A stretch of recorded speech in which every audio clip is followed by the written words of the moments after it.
President Trump started out by praising Fox and Friends as the best and most highly rated political morning show before unloading on its rivals. At MSNBC, he tweeted, "Morning Psycho Joe, who helped get me elected in 2016 by having me on free all the time, has nosedived. Too angry, dumb, and sick. A really bad show with low ratings." Joe Scarborough seemed to revel in the free publicity. He called me dumb and sick. Well, talked really about our poor ratings, and I think this is like the second or third year in a row that we've had record ratings. They just keep going up more and more, and we thank the president for drawing everybody's attention to it. As for CNN, Trump said the network was a ratings disaster, and it rewarded Chris Cuomo with a now unsuccessful prime time slot despite his massive failure in the morning, only on CNN. Cuomo used his third-place ratings to make a point. The struggle is real. We see the need to grow and do even better, and we bust our bottoms to do just that. I argue that the president should consider his own criticism. Why? He is mired in the mud of minority approval. Joining us now from Los Angeles, Anthony Scaramucci, the former White House communications chief and an informal Trump advisor. Welcome. And this question: what does the president gain by beating up on Morning Psycho Joe, which he claims never to watch, and other than allowing Scarborough and his team to kind of clap back and have some fun at the president's expense?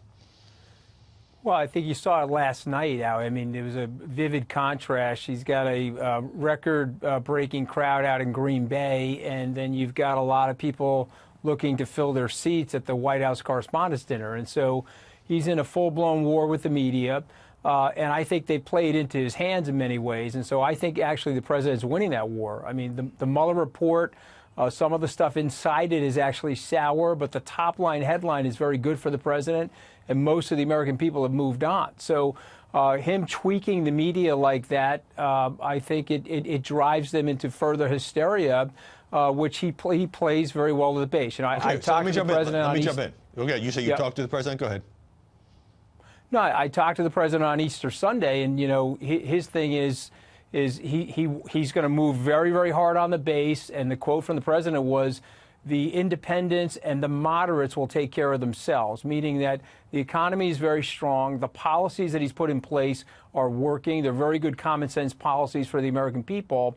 And so his attitude is full bore on the base, and he'll win the re-election by galvanizing those people, plus some of the moderates and independents. Right. And so but when he, the strategy does seem to be working. Let me jump in here. When he personalizes it, Morning Psycho Joe going after Cuomo, when he calls Paul Krugman, New York Times columnist who does not like him, stupid, but the guy's a Nobel Prize winner, and when he tweets this, Anthony, when the New York Times will have to get down on their knees and beg for forgiveness. Beg for forgiveness. Are you suggesting that he is doing this as a political tactic because his base loves it? Well, I think it's a combination of things. I think it's counterpunching, which he's done for 45 years. I think it was a successful political tactic in 2016, and so I think he's doubling down on that strategy for 2020. I don't like elements of it. There's no question about that. When he's calling people names like that, you know, he must like it. He gets sore at me for saying that I don't like it publicly, but I don't like it because I think at the end of the day, he has to win these suburban women voters. He had 52% of the white women vote in 2016. He's got to get back to those levels again in 2020 to win. They don't like that kind of bullying. So he gets mad at people like me for calling him out on that. But the truth of the matter is I want to see the guy win. He's had a very successful strategy for the American people. The economy is unbelievably strong right now, and it's deep, Howie, in terms it's not just corporate CEOs and the stock market. It is deep. You're seeing real wage growth. But I want to stay on the press, and I want to play for you President's interview. He phoned in to Sean Hannity's show, and Hannity asked him whether the president believes the media owe him an apology. Here's what happened. Well, they do owe me an apology, a big one. They owe you an apology. We actually had a lot of support. I mean, I watch you and Tucker, and I watch Laura, and you great guys in the morning with Steve and Ainsley and Brian. Does it help or hurt Fox that while the president is going after much of the media, he is praising and online promoting many of Fox's conservative opinion hosts?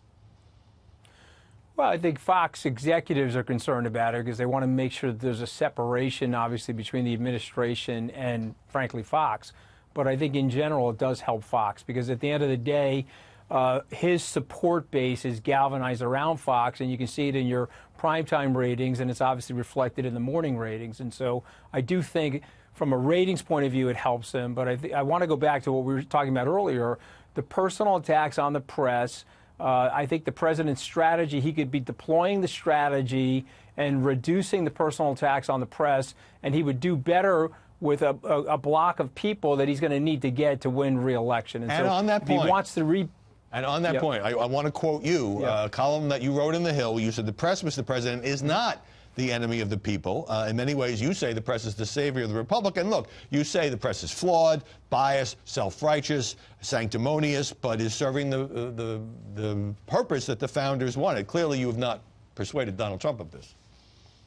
No, and no one's going to persuade him, to be honest. But listen, I mean, I've been roiled in the press, lit up on late night comedy.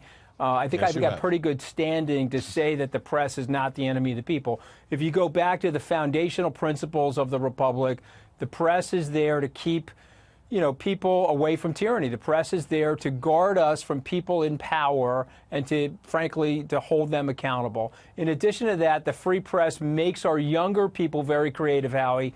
If you can teach people to think freely in the second grade, they go on to create freely, and that's where all our economic innovation comes from as well.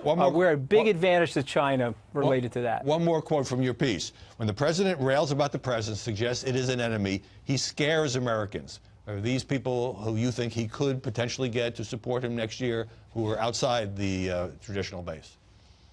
Yeah, I don't think he needs to go that far. I mean, look, last night symbolically was a great night for the president.